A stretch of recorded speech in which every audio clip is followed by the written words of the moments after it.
25-year-old, 6-foot central defender, but can play in other positions as well. The details of how Sheffield United have actually been able to acquire Uremovic are because his contract with Rubin Kazan has been suspended. I think it's fair to say Philip offers tremendous defensive versatility. And really, with an injury crisis, the likes of which I've never really known with Sheffield United, I think that's invaluable.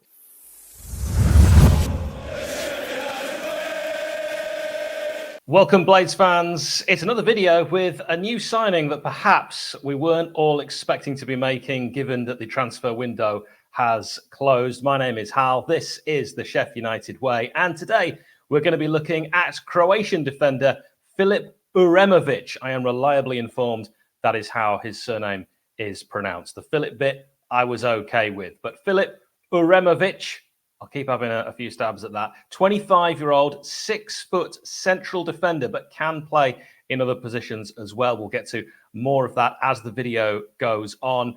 Signed from Russian club Rubin Kazan. Now, Rubin Kazan suspended their contract with Philip.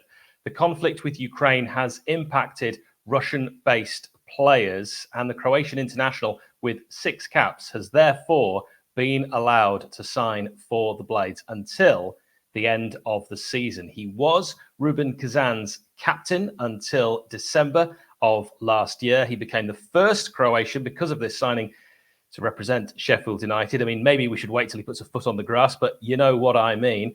This, of course, after, you might recall, ex-Liverpool defender Andre Wisdom was training with the club. Instead, the Blades have decided not to sign Wisdom and have gone with the Uremovic signing. Now, he was born in, and I hope I'm going to get these pronunciations right, Požega, and started playing with Croatian club 𝐍𝐵𝐵𝐿. He then joined the renowned academy of Dinamo Zagreb. That's one I'm a bit more confident with. He enjoyed a stint in Slovenia with Olimpija Ljubljana, where he won the league and cup double, and then moved to Russia with Rubin Kazan for a reported €1 million. That was back in 2018. Having played nearly 4 full seasons with Kazan, he's played 97 times, picking up 33 yellow cards. He'll do for me. He's only scored once, though, in that time. Pretty good goal as well. I have put a clip of that goal on Twitter.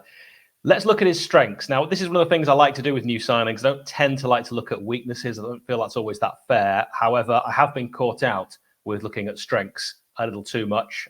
There is the evidence out there of the Robin Olsen video, which actually I would like now destroyed. But let's look at Philip's strengths. His aerial ability, decent pace, not blistering pace, but he can certainly cover the ground. A natural leader, as you'll have gathered with him previously being captain of Kazan.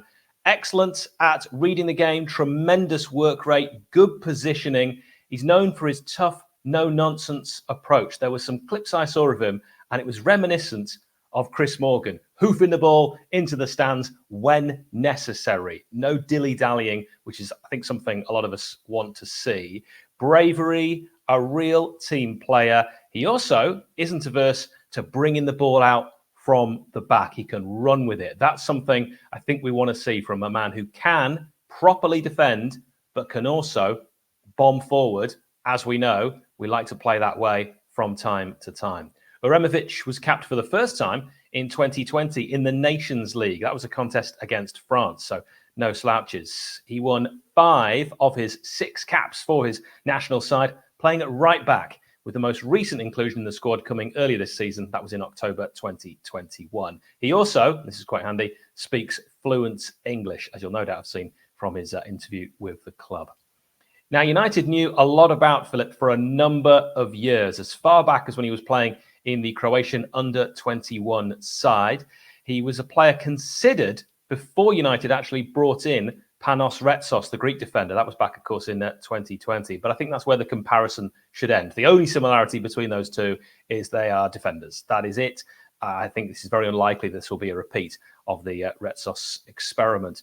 Since the new year, Philip has only played 2 games, 1 start, 1 sub-appearance. That is due to the mid-season break in Russia. Now, in total, this season, for Rubin Kazan, he's played 18 matches, receiving 6 yellow cards. He'll do for me. Interestingly, according to transfermarket.co.uk, In those 18 games, he's played 15 at his expected centre-back, 2 at left-back, and 1 as a defensive holding midfielder. He gets more versatile the more research I do. I like the fact that he can adapt around the pitch. Paul Heckingbottom said, Filip is someone our recruitment team knew all about. They've watched him since he played for Croatia under 21s, but financially, he's always been out of the club's reach. Now, one thing I think this signing could mean is that opportunities for Kyron Gordon are now going to be limited and may suggest that Charlie Goode isn't going to be involved much or ever again with United.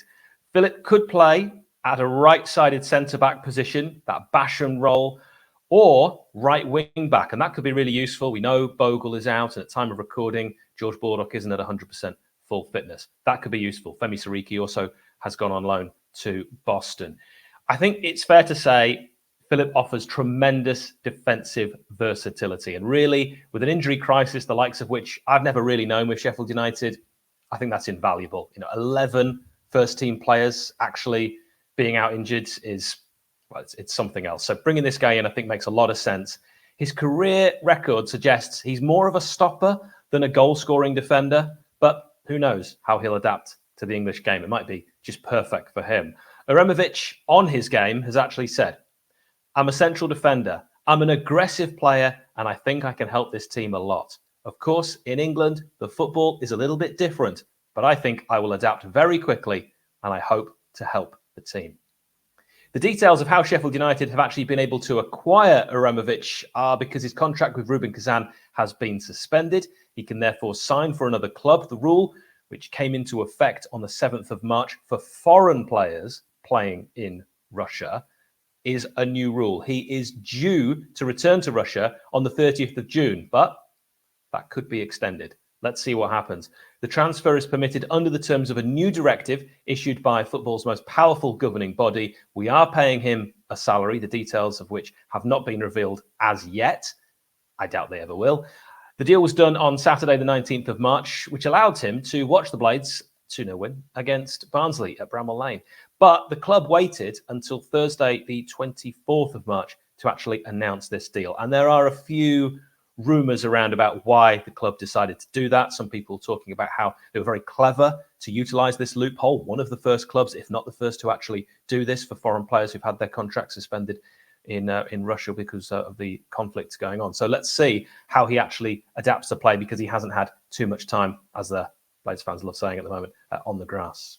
But one of the reasons we did this was it was the 4th Thursday in March, the last day new EFL player registrations can be accepted. And Paul Heckingbottom said, unfortunately, because of the terrible situation between Ukraine and Russia, players have had contracts suspended. And after someone contacted me about Filip, we spoke. Thankfully, he sees this as a great place to come and play in the short term. I like that quote.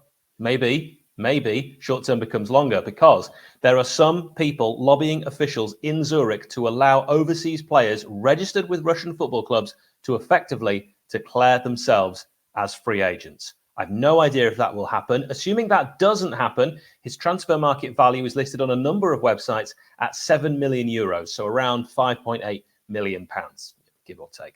Celtic and CSKA in Moscow have both been linked with him in the past. So if he was to become a free agent after his time with Sheffield United, I think there would be a lot of suitors, and we'd have to really impress him. And also, he's got to impress us, because if he does, and let's say the Blades return to the Premier League, it's not beyond the realms of possibility that he could sign permanently, even if the noises out of Rubin Kazan, who are managed by ex-Hull City coach Leonard Slutsky, are that he is not for sale. His contract with Rubin Kazan expires in 2024.